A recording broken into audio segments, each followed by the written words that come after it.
Hello everyone, my name is Lowko and welcome to another StarCraft 2 Heart of the Swarm build order. Today I'm going to show you a build order for Protoss versus Protoss, and this is going to be an extremely easy to execute build that you should be able to execute with just a couple of attempts. This is going to be a 3-gate all-in off of one base that hits at the 5.5 minute mark. So it's going to be a very early push, and that is the strength of it right there. If your opponent actually ends up scouting exactly what you are doing and countering it, you will pretty much instantly lose the game right there because, well, honestly, it's an all-in. Very first building we make right there is going to be a pylon at 9 supply. Then we make one more probe up to 10. At 10 supply, we do make the gateway after this pylon finishes. Now that's already the first really greedy move. Now with this build, you do not need to scout, but once again, if you get scouted and your opponent counters you, it is an all-in, so you're gonna end up losing the game. But on top of that, you gotta keep in mind that you have a very good chance at winning if your opponent does not end up scouting you, and that makes it worth your time anyway, because especially in the lower leagues, this is going to be extremely powerful. Next, after the gateway, we do go ahead and Chronoboost the Nexus once, and then we make more and more probes as well. So at, after putting down the gateway, we make a bunch more probes, and at 12 supply, we end up throwing the Assimilator down right there on the gas geyser. For the time being, we're just gonna keep on making more and more workers right here. Now, one thing to keep in mind right here is that you need to push at 5 minutes and 30 seconds. That is something that is extremely important. You want to make sure that you push at 5 minutes and 30 seconds. Now, in this specific game, I am not playing versus an opponent because I'm simply just showing you. But very important, do not delay the push. You need to make sure you place your proxy pylons aggressively. Once the gateway finishes up right there, you want to make sure you start the Cybernetics Core up and go back into probe production. Now, right now we are just waiting for a second because at 15 we're gonna put down a pylon right here behind the mineral line, and this is where we're gonna hide our gateways. Right now we make one more probes, and then you cut probe production for just a second because at 16 we do want to start up the Zealot. Now the Zealot is the only second thing that we spend our Chronoboost on right here. So we spend it once on the Nexus, once on the gateway, and after that we're gonna Chronoboost out Warpgate exclusively. So from now on, you basically are just gonna try and save as much as possible and, get this Warpgate upgrade out as early as you possibly can. Next up, the one thing that we do want to get after making the Zealot is the Stalker. What I like to do is actually rally it on top of the Zealot, so the Zealot will actually start moving out across the map. And with this, we also want to try and actually create a probe that goes behind the Zealot or after the Zealot to make sure that you get the early game aggression done, and so that you can actually put down the Proxy Pylon. Now next up, we want to start making a bunch of the gateways. The gateways are going to be very important because, well, those are actually the ones that make units. Make sure you Chronoboost that, by the way. A little bit of a delay right there by me. But this goes to show that you do not need to play this absolutely perfect in order to make this one work. Right now, I'm also going to make a second Stalker as soon as I can, and right now I am already done creating probes. In total, you want 16 probes on minerals and 3 in gas, with one probe rather moving across the map to make sure that you can make a proxy pylon. You can end up making 2. I make one usually a little bit further away, and then one a little bit closer by, so I can use that to warp in from, because once again, you're gonna have to try and attack right when the warp gates finish up. So right now, I am just saving up, I'm just waiting, making sure that I keep chrono boosting that out, waiting for my gateways to all finish up, and as you can see, 5 minutes into the game, warp gates is already almost done. Now you should hit right at 5 minutes and 30 seconds, hopefully I'm going to be able to make that right here. I did delay that one chrono boost right there on accident, but I should still be fine, so there we go.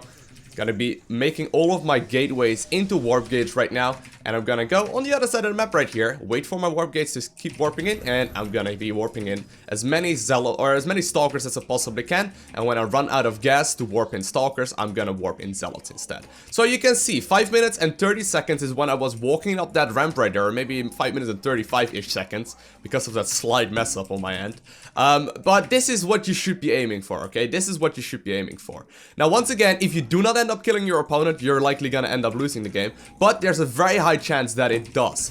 Now, one thing to keep in mind is the reasoning behind it. Why does this work? Well, more often than not, if you are playing versus Protoss players, they are gonna try and get some more units out earlier on into the game, in the matter of probes. They want to try and squeeze out as many probes as they possibly can before they really start making any units. And with this push, you actually hit right before your opponent will get any kind of immortal play or any kind of, heavy Stalker play himself. Now, the way to actually counter this build is by simply comparing the timings on the gateway. So when you are scouting with a probe, for example, you go ahead and check the gateway and you're like, hey, That was a 10 gateway right there. That was earlier than my 12 or 13 gateway. So I can just go ahead and actually prepare for this push that I know that it is inevitably gonna come. So keep in mind that if you do get scouted, it's a very big chance that you're gonna end up losing the game. But then again, if your opponent doesn't really know exactly how to respond, obviously you are going to still be able to win right there. Now, please do not get caught in doing this build order every single game, because you're gonna end up with a terrible Protoss versus Protoss. But the maps that I do advise it on are the maps like this one. For example, Overgrowth Alley, that has a relatively short rush distance, so it's very quick to get to the other side of the map. But if you're playing on a 4-player map, for example, it may actually be a lot more difficult, and I would advise going for like a different build order as well. Now, once more to clarify about the warp-in pattern, basically, you want to warp in as many Stalkers as you possibly can, but when you start running out of gas, so you know you can't actually warp in any more Stalkers, you're gonna end up warping Zealots in instead.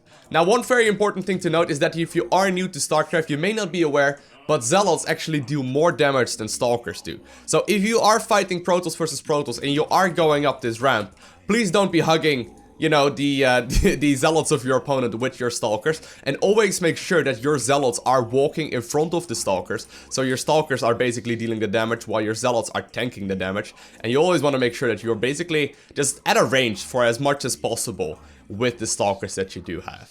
Other than that, one more thing about the pylon placement right here. You want to try and have one a little bit further away from their base and one as close by as you possibly can. Obviously, the closer by you can, the earlier the units that you warp in are actually going to be in the battle. So you want to actually have one that's a little bit safer and one that is right up there. And maybe even a little bit later, once you are up the ramp, you may want to consider putting down a proxy pylon inside of their main base, so you can quite literally warp into the fight.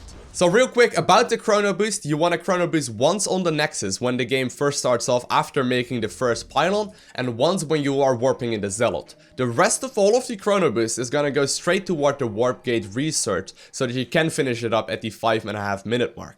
However, afterwards, maybe when you're in a battle, for example right now I have 29 energy, I can go ahead and Chronoboost one of the Warpgates, which actually does allow it to, you know, actually lower the cooldown a little bit on the Warpgate upgrade. So it is actually going to now recharge faster than the other one would, you know, at this point in the game. Other than that, if you want to see the very specific details of this build, I will leave a blog post right below the like button in the description of the video, so you can actually check the details of this build, and you can go ahead and actually practice this to the best of your abilities. Now, the way you should go ahead and practice this is by simply opening up a custom game like I did right here, and practicing this build maybe 10-20 times until you can absolutely nail it. It will take you about an hour or so to do at most, but you will be able to improve much faster, so you can actually go ahead and execute this on the ladder. Other than that, I hope you guys enjoyed this video. If you did, hit that like button. If you want to see more build orders, make sure you hit that subscribe button as well, because there are gonna be more coming your way. I want to thank you guys all for watching. Have an amazing day. Do not forget to smile, and I'll see you in the next one.